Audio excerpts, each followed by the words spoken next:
I am a 27 years old female, used to be an escort from 18 until I was 23.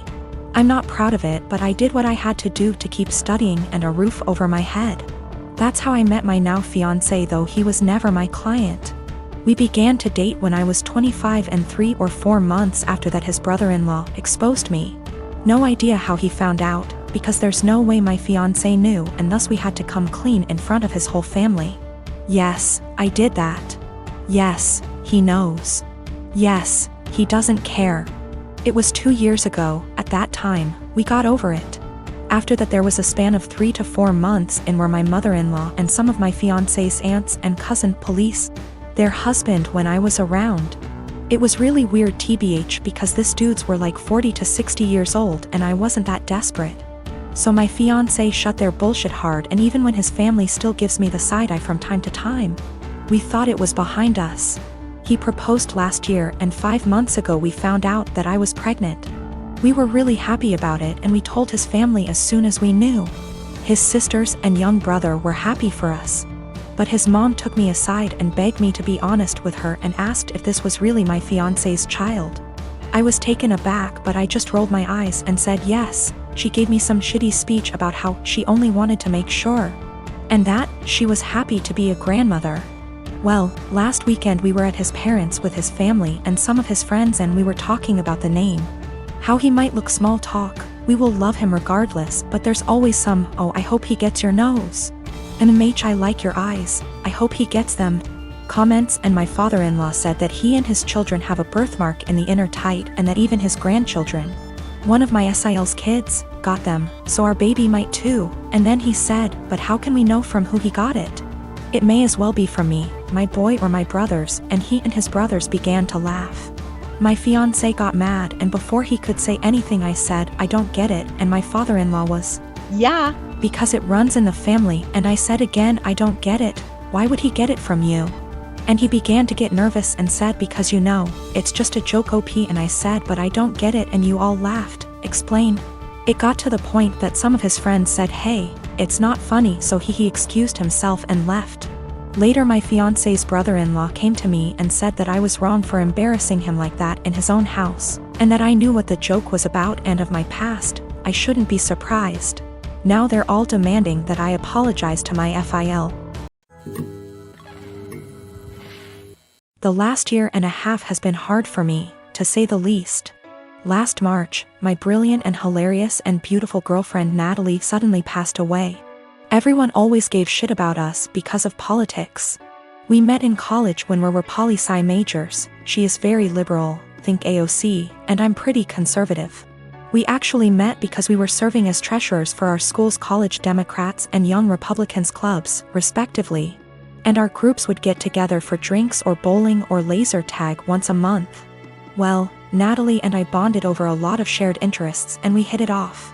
Even if we didn't see eye to eye on many issues, debating her was stimulating and formed the cornerstone of our relationship. We've had debates that went on until dawn. We just bounced off each other. She liked to joke that we were drift compatible.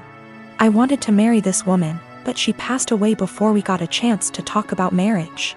I'm in therapy and I'm working through not having her in my life anymore, but it's been rough. Then Rona happened and I got laid off, so I had to move back in with my parents and figure out what I am supposed to do now. My parents mean well, but they got married really young and are more conservative and religious than me. They've been trying to set me up on dates with single girls from their church since I moved back home. But I don't want to date these girls. No offense to them, but it's a small town in the American breadbasket. They don't share the same interests as me, and it feels like their only goal in life is to be a good Christian wife and produce a lot of babies. Trying to talk to them about current events is excruciating for me. The girls my parents tried to set me up with take everything they read on Facebook or hear from Fox News for face value. It makes me miss Natalie and our debates more. My parents mean well. I know they want me to find a nice girl and settle down with her, but not like this. They are nothing like Natalie and never will be. I miss her, even if my folks didn't like her ideas. But when I told them the other night that I wanted them to stop setting me up on dates with these girls, they freaked out and told me that I needed to consider settling down since I just turned 30. They're good girls from great families, I know that, and my parents liked them more than they liked Natalie, but she was my one and only. I don't think it's fair for anyone when I still love her. They are even more angry at me because I told them that I just don't see myself getting married anytime soon. But like I said, Natalie was my soulmate and I just can't see myself being with anyone else but her. Yet, they are insisting that I need to find a woman and settle down and give them grandchildren. We were seriously close to talking about marriage. But around the time she died, it was more like how funny it would be if the bridal party wore blue and the groomsmen wore red because the bride is a Democrat, and the groom is a Republican / Romeo and Juliet deal. I wish we got to do that. Natalie thought it was hilarious. My husband, 35 years old, does not have a car. He sold his old one to help pay for his brother's wedding. I did not agree on this, but he had this car before we got together, so it's a shared property. Besides that, I have my own car, so that did not affect me till my husband started complaining about having to commute to work and hang out places. He tried to get me to let him drive my car several times, but I stood firm and put a boundary, making him understand that my car will never be driven by him. One of the reasons why is because of how bad his driving is. His brother lives out of town. My husband asked if he could drive my car to the wedding, but I refused, but not because I'm not invited. Another story for another day, because like I said, my car is off limits. He threw a fit calling me unreasonable to let him take public transportation because he can barely stand it for 10 minutes, let alone hours. I said it wasn't my problem, which irritated him but made him stop arguing about it. The day that he was supposed to travel out of town, I woke at 10 a.m. and couldn't find my car key. I went outside and couldn't find my car either. I was beyond pissed. I called him and like I expected, he took it and was on his way to the other town. I lost it and told him I gave him no permission to take it for a whole 5 days and said that if he won't turn around with it and come home, then I'd call the cops and report it missing. His response was, "You wouldn't dare do it 'cause you know what would happen." I hung up on him, then immediately called the police and told them about my situation. I did not tell them my husband took it because they'd think it's a family dispute and decide to not get involved. I just reported it missing. 2 hours later, I got a call from my husband saying he was back in town and was being held at our local police station.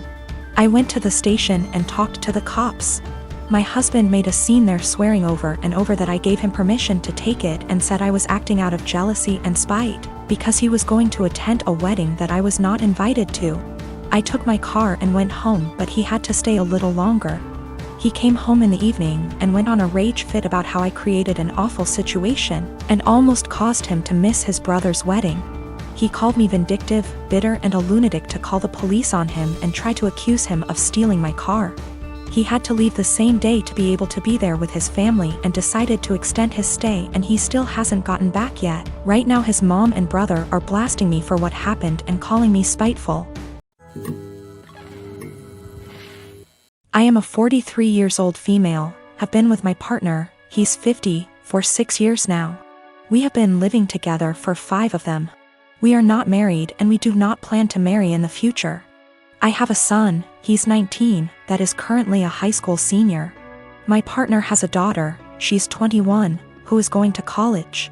When I met my partner, I was a widow of 3 years. I am lucky enough to have a very lucrative business and some family money. Also, my late husband left a substantial estate, including the house we live in. The house is a family home, so it passed to my son as the only heir. My partner also makes good money and the difference in our lifestyles was pretty much negligible. But while I and my late husband made sure to not spoil our son, he was responsible for keeping his room clean. Even though we have a housekeeper, he had chores during the weekends. We taught him how to cook, his allowance is reasonable. He has to save for expensive purchases like a car, a PS5, etc. My current partner and his ex-wife spoil their daughter rotten. Due to an incident when we first moved in together, she demanded my son's bedroom since it was the second biggest. Got rejected since it was his home and she only spends the weekend. And after some family therapy, we agreed that she will be treated like a guest by me. She will have to follow the house rules and that at the extent of our relationship. Now while she is spoiled, she is a good girl, academically excellent. Except for the aforementioned incident, very respectful and just a pleasant young woman. The problem is that I did not know the extent to which my partner spent money on her. He pays some money as rent that I put into my son's college fund, and we split the common bills in half. Everything else is our own responsibility, so we don't know much about each other's finances. Now my son is planning to do a tour of East Asia during the summer, and I was happy to give him the money to do so, as a gift for getting into a very prestigious college. When my stepdaughter heard about it, she asked her dad to pay for a tour of Europe, since he didn't send her on one after she got into college. He agreed because he never says no. But he came to me asking me to lend him close to $30,000 because he can't afford the trip on his own. I am not even giving that much to my son, and his plane tickets are more expensive. I refused. I said that since this wasn't an emergency, he can save and send her on the trip after she graduates college. Now he is not talking to me, saying that I am choosing favorites. I have no relationship with his daughter, so I don't know how that even is applicable. And that I am putting money over his happiness and relationship with his daughter. I can easily afford to lend him the full amount, I just don't want to, because his reasons are not convincing enough.